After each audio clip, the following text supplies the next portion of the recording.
ওরা ভয় দেখাচ্ছে, যেহেতু এই কাজটা আমি কোটি কোটি মুসলমানের পক্ষে আমি কাজ করতেছি, সেই প্রচ্ছদ সংখ্যায় তারা কুকুরের ছবি চেপেছে।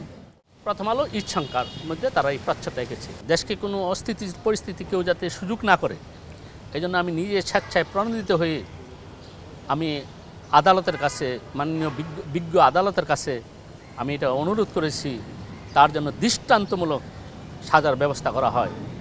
তখন সেই মতুর রহমান সাহেব উনি এসে আমাদের বাইতুল মোকাররম খতিবের কাছে মাপ চেয়েছিল।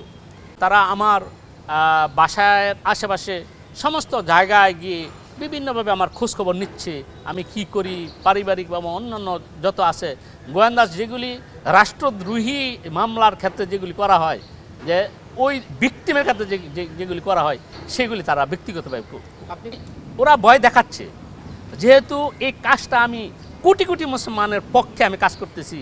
আমি শতকরা 90% মুসলমান এবং বাকি যারা আছে অন্যান্য ধর্মাবলম্বী যারা আছে তারাও দেশের ভিতরে শান্তি চায়। অতএব আমি মনে করি দেশের শতকরা 100% মুসলমান, 100% নাগরিক আমার পক্ষে থাকবে। অতএব আমি ভয় পাই না, আমি কোনো ফ্যাসিস্টকে ভয় পাই না, আমি কোনো এই অন্য দেশের পদলেহনকারী কোনো সাম্রাজ্য শক্তিকে ভয় পাই না। আমার সাথে দেশের জনগণ আছে, দেশের জনগণ ইচ্ছাকৃতভাবে আমার পক্ষে থাকবে। কেন? আমি দেশের পক্ষে কথা বলছি। আমি চাই দেশ অস্থিতির পরিস্থিতি না হোক, দেশ সুন্দরভাবে আমরা মিলেমিশে সবাই থাকবে, একসাথে থাকবো। এজন্য আমি কোনো তাদের যতই ভয় দেখাক আমি এই ভয়কে ভয় মনে করি না। আমরা প্রথমে মুসলিম, পরে বাঙালি। তো মুসলিম হিসাবে মুসলমানদের মেন হলো ইমান। তো ইমান নষ্ট হওয়ার জন্য অন্যতম একটা কারণ হলো যে ইসলামকে নিয়ে কেউ যদি তুচ্ছ-তাচ্ছিল্য করে তাহলে তার ইমান চলে যায়।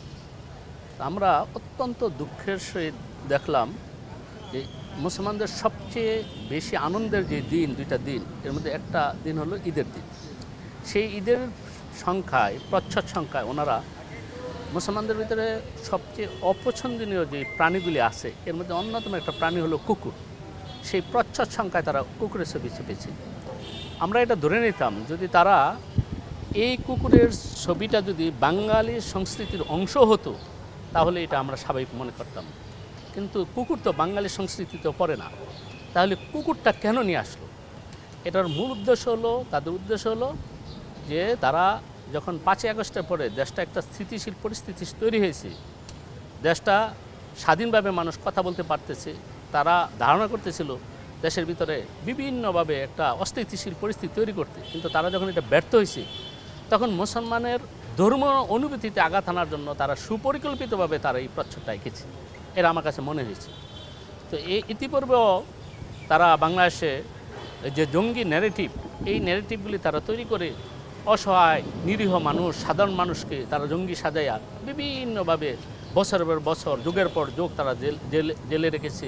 তারা গুম খুনের অংশীদার হিসাবে তারা আওয়ামী ফ্যাসিবাদকে সহযোগিতা করেছে। তো এইভাবে যখন তারা দেশটা স্বাধীন হলো, আবার দ্বিতীয় স্বাধীন হলো, যখন তারা দেখলো যে দেশ আর অস্থিতিশীল তৈরি হচ্ছে না, তখন তারা সুকৌশলে এই কাজটা করেছে বলে মনে হলো। তারা হলো প্রথম আলো ঈদ সংখ্যার মধ্যে তারা এই প্রচ্ছদটা এঁকেছে।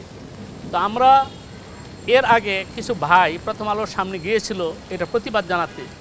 মুসলমানের ধর্মীয় অনুভূতিতে আঘাত দিয়ে তারা কি চাচ্ছে এটা দেশের সচেতন নাগরিক হিসেবে আমাদের কাছে সুস্পষ্টভাবে প্রমাণিত হয়েছে। এই জন্য আমি দেশকে কোনো অস্থিতির পরিস্থিতি কেউ যাতে সুযোগ না করে, এই জন্য আমি নিজে স্বেচ্ছায় প্রণোদিত হয়ে আমি আদালতের কাছে, মাননীয় বিজ্ঞ আদালতের কাছে আমি এটা অনুরোধ করেছি, তার জন্য দৃষ্টান্তমূলক সাজার ব্যবস্থা করা হয়, সর্বোচ্চ সাজার ব্যবস্থা করা হয়। দেশের প্রচলিত আইনে যতটুকু সাজা দেওয়া যায় ততটুকু সাজা যেন তাদের বহাল রাখা হয়। কারণ তারা শুধু এই ঘটনার সাথে জড়িত নয়। 2007 সালে তারা যখন মহানবী সাল্লাল্লাহু আলাইহি সাল্লামের কাঠন তারা এঁকেছিল, তখন দেশের কোটি কোটি মানুষের ধর্মীয় অনুভূতিতে আঘাত লাগার কারণে দেশটা একদম অস্থিতিশীল পরিস্থিতি তৈরি হয়েছিল। তখন সেই মতুর রহমান সাহেব উনি এসে আমাদের বাইতুল মোকাররম খতিবের কাছে মাপ চেয়েছিল। আমরা বিশ্বাস করেছিলাম যে ওনার মাপটা সেটা আন্তরিকভাবে করেছিল, কিন্তু আমরা যখন দেখলাম যে আওয়ামী লীগ যখন আসলো, ক্ষমতায় আসলো, আওয়ামী লীগের সাথে মিলে, ভারতের সাথে মিলে তারা একটা নতুন একটা ন্যারেটিভ তৈরি করছে। সেই ন্যারেটিভটা কি? দেশের অধিকাংশ মানুষের মতের, অধিকাংশ মানুষের স্বাধীনতা বিরুদ্ধে গিয়ে তারা একটা নির্দিষ্ট গোষ্ঠীর পক্ষে তারা কাজ করছে। আমি দেশের সাংবাদিক ভাইদের বলবো, যারা প্রথম আলোতে কাজ করেন, তারা আপনাদের সবার আগে ইসলাম, সবার আগে দেশ, আপনারা ইসলামের দিকে চেয়ে, দেশের দিকে চেয়ে আপনারা এই কুখ্যাত সংবাদপত্র থেকে আপনারা বেরিয়ে আসেন। যেই মতিউর রহমান ইতিপূর্বেও এমন জঘন্য কাজ করেছে, তার সাজা এই দেশে যদি না হয়, তাহলে এটা আমাদের দেশের একজন স্বাধীন নাগরিক হিসাবে, সচেতন নাগরিক হিসাবে এটা খুবই কষ্টের।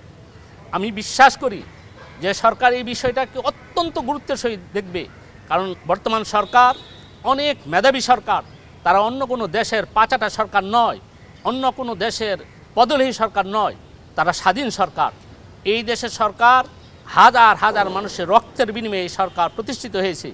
তাই আমি বিশ্বাস করি, আমি আশা করি এই সরকার অধিকাংশ মানুষের যে ইচ্ছা এবং আশা, যে দেশের মানুষের সমস্ত মানুষের এই অধিকারকে তারা প্রাধান্য দিবে, দেশের প্রত্যেকটা হিন্দু মুসলমান একসাথে পাশাপাশি থাকবে, কেউ কাউকে আক্রমণ করবে না। আমরা মুসলমান হিসাবে আমাদের নবী সাল্লাল্লাহু আলাইহি ওয়াসাল্লামের শিক্ষা রয়েছে যে তোমরা কোনো কাফেরদের গালি দিও না, তাদের যে রব, তারা যাদের পূজা করে তাদেরকে গালি দিও না। অথচ দেশের অধিকাংশ মানুষের মুসলিমের বিরুদ্ধে এই প্রথম আলো লাগাতারভাবে চক্রান্তের পর চক্রান্ত করছে। Follow us on Facebook. Subscribe our YouTube channel. Get the latest update on www.daily-sun.com.